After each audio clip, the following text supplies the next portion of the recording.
As lutas que tenho são estranhas ou incomuns. Eu duvido que um filho de Deus já tenha enfrentado o tipo de provações providenciais que enfrentei. Seja muito bem-vindo a mais um episódio do podcast Fé e Vida.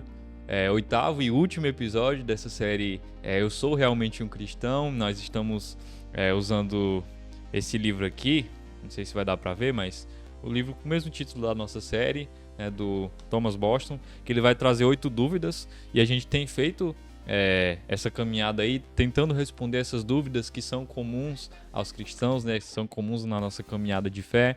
E hoje a gente vai meio que dar continuidade do que a gente falou no último episódio. Também a gente falou acerca das tentações, e que a gente vai aprofundar um pouco mais.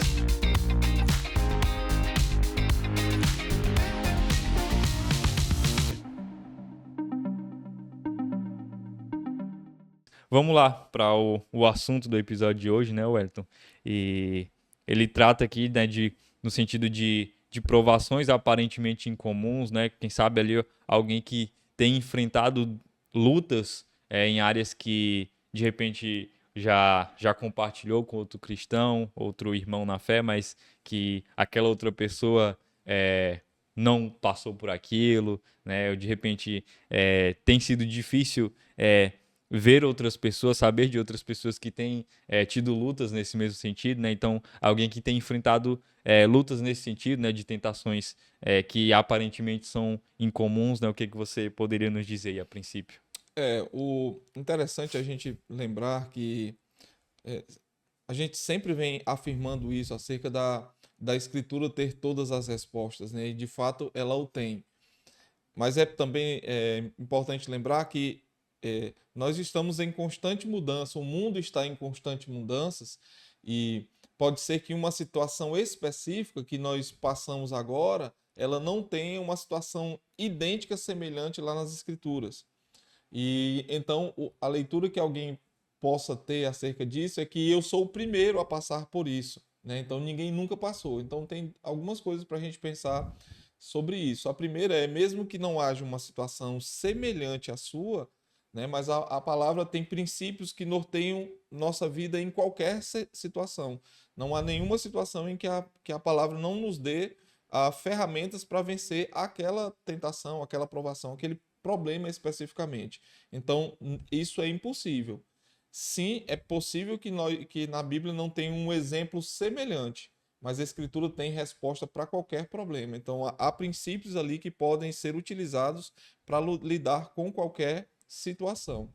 Mas o outro problema, a outra situação que a gente precisa de repente estar olhando para ela é, mas e sim, e se Deus quiser que eu seja o primeiro a passar por isso, alguém teria que ser o primeiro. Então, se isso for possível, se isso fosse possível, então, por que não? Nós terminamos o último episódio lendo o texto lá de Tiago, em que ele fala que nós devemos ser motivo de grande alegria o passar pelas provações, né? Então, assim, é preciso que eu olhe para as situações e eu sei que não é nada fácil fazer isso, né? Requer uma leitura bem madura, né? E é por isso que nesse processo de santificação progressiva, né? João vai dizer que alguém era menino, depois jovem, depois adulto. Então nós estamos nessa trilha espiritual de alguém sair da condição de criança e chegar na condição de maduro na fé. Então estamos sim nesse processo, os problemas, né, as tentações, as provações são parte do mecanismo pelo qual Deus quer aprimorar a nossa fé. E nessa caminhada, a cada passo que eu estou me tornando mais maduro, eu vou percebendo então que cada situação que Deus permitiu, e se ela for a primeira, se ninguém nunca tiver passado por ela, eu devo passar por ela com muita alegria, como o texto me falou. Por isso que eu digo, a Bíblia tem a resposta, mesmo que não tenha uma situação específica. Então, eu devo passar por isso com alegria. E aí, mesmo sendo difícil, porque enquanto estamos lá no meio da tempestade, é difícil olhar para ela e começar a sorrir e dizer assim: nossa, que legal que o Senhor me escolheu para passar por aquilo. Mas eu devo passar por aquilo com alegria, no sentido de que Deus, se Deus me deu, tem a medida que eu posso suportar, Deus quer me ensinar alguma coisa e Ele quer aperfeiçoar a minha fé. Então, nesse sentido, nesse contexto maior, eu devo questionar, perguntar ao Senhor como o Senhor quer que eu torne essa situação que por vezes é barulhenta, é uma situação bem conturbada, em motivo de alegria. Né? E como eu posso transformar essa situação da qual eu olho para ela e não vejo motivo de se alegrar em alegria. Então, e com certeza Deus pela sua palavra, lhes trará a resposta. E talvez a mais, eu não diria básica, mas a primordial ali é colocar essa situação em comparação com o que Cristo passou. Se a gente fizer esse exercício, nós vamos ver que só por isso nós já temos motivo de grande alegria. Por quê? Porque essa situação, por mais difícil que ela seja, ela é infinitamente menor com a situação que Cristo passou. Então, você vai olhar para Deus e dizer assim, eu sei, Deus, é como se Deus respondesse, eu sei o que é sofrimento. Eu vi meu filho passando por sofrimento, por provações, por tentações, e ele venceu. E se ele venceu, você também pode vencer. Então, essa esperança em meio à provação já é o motivo para alegria, porque poderia ser pior, né? Poderia não ter resposta nenhuma, poderia não ter esperança nenhuma. Então, o motivo de alegria em meio às provações tem a ver com ela tem a nossa medida, eu posso suportar a esperança para mim. Então, é como se eu dissesse, ufa, né? Porque às vezes você está aqui e uma outra ilustração é de que como se eu fosse jogado dentro do poço, né? E ao invés de olhar para mais para baixo, para o fundo do poço, eu posso olhar para cima e ver que há uma saída, há uma esperança. Então, que bom que há esperança para mim, que eu não estou aqui no meio da provação, do problema, e Deus fez lá, me jogou lá e disse assim, agora é contigo, se vira. Não, não é se vira. Deus tem o prazer de me mostrar que Ele é a solução, Ele é a saída, Ele é o escape. Então a pergunta é: eu estou buscando em Deus a resposta ou estou buscando em mim mesmo? É isso. 1 Pedro 4,12 vai falar: Amados, não estranheis o fogo ardente que surge no meio de vós, destinado a provar-vos como se alguma coisa extraordinária vos estivesse acontecendo. Então, por vezes, Deus vai permitir que nós passemos por caminhos onde nós não vamos, digamos que, encontrar as pegadas ali de outras pessoas que trilharam essa mesma luta, né? Mas às vezes outras pessoas passaram, mas como você falou, e se aquela luta que eu estou tendo, eu sou a primeira pessoa a passar por aquilo e Deus permitiu, Deus quis que fosse dessa forma, né? Então, da mesma forma, como você falou também, nós precisamos olhar para essas provações, para essas tentações e olhar para Cristo ao mesmo tempo, né? Entendendo que ele foi tentado de todas as formas e ainda assim se permaneceu santo, né? Não se deixou ser levado pelas tentações, então, e entendendo também, como a gente tem falado desde o último episódio, que Deus não nos permite passar por tentações, por provações, além do que nós podemos suportar, e isso então nos dá essa esperança, né? E nos leva a encararmos até mesmo com alegria, né? Entendendo que há um propósito ali em nós para que Deus ele possa então nos moldar, né? Nos ensinar de alguma forma.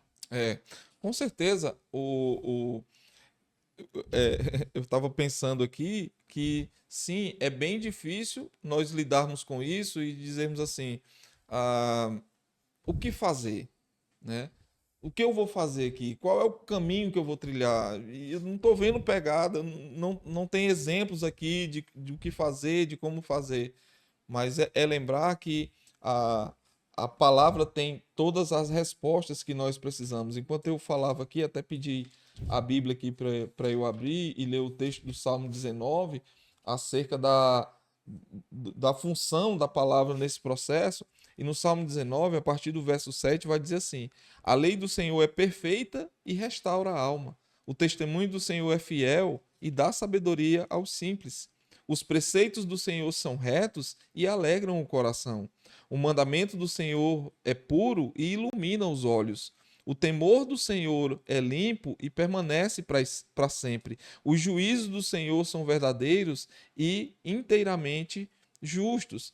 E aí ele continua: são mais desejáveis que o ouro, sim, do que o ouro puro, mais doces que o favo do que o mel que goteja dos favos. Então, assim, a gente vai vendo aqui várias expressões que nos remetem à Escritura, e ele vai falar que a lei é perfeita, ele vai dizer que o testemunho é fiel, ele diz que os preceitos são retos, ele diz que o mandamento é puro, o temor do Senhor é limpo. Então, e para cada uma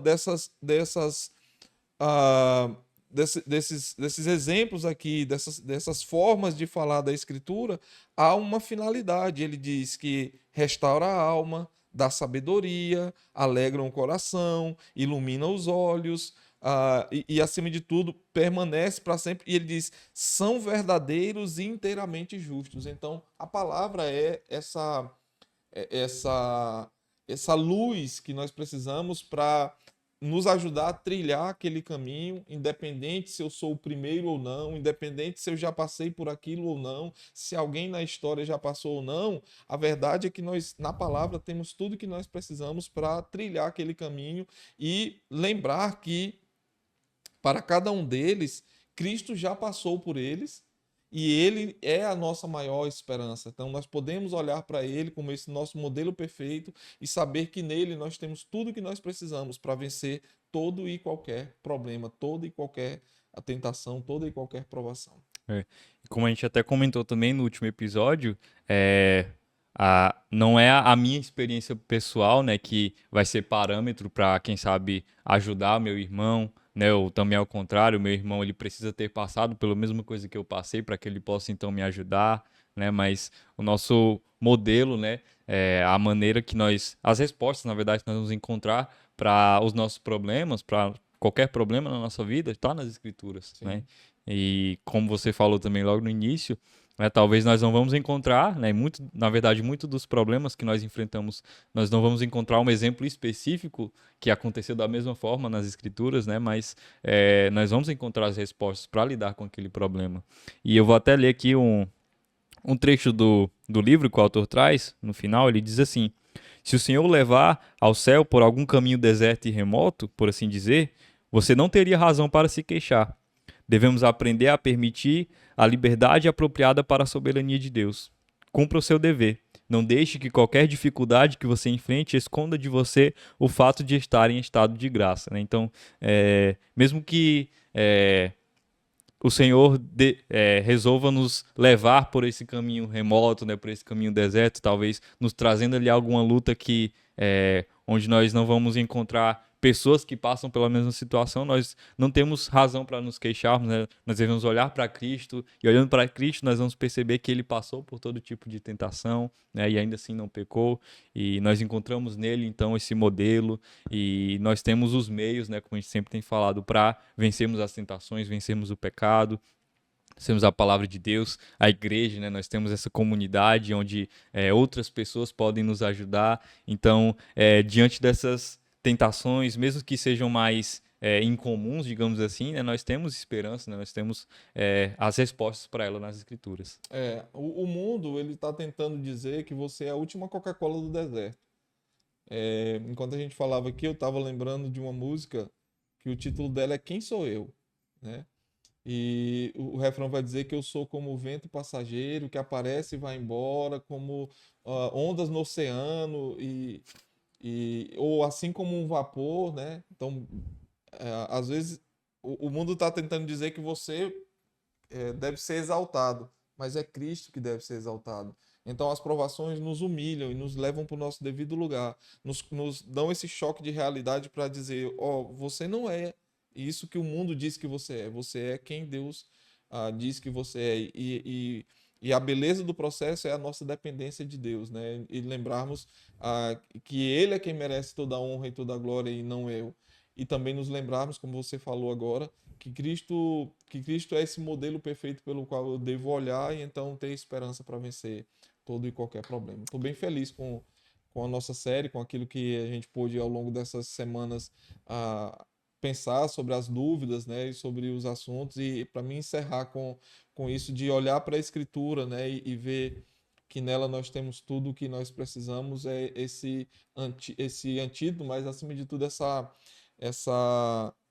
luz no fim do túnel que a gente sempre tem para toda e qualquer situação, né? Então, glória a Deus, porque Ele nos deu a sua palavra que nós temos para guiar a nossa vida. É isso então, é que Deus abençoe. A nossa expectativa é que até aqui nós tenhamos conseguido ajudar você de alguma forma, né, nas suas dúvidas e que o que nós trouxemos aqui, que isso possa ser útil na sua caminhada de fé, né, que nós possamos olhar para as Escrituras e encontrar as respostas para lidar com nossos problemas, né. Então que Deus abençoe. Se de repente ficou alguma dúvida ainda, você pode deixar aí nos comentários que a gente vai responder, né. De novo, você pode nos ajudar também compartilhando com outras pessoas, curtindo, e que Deus abençoe e até mais.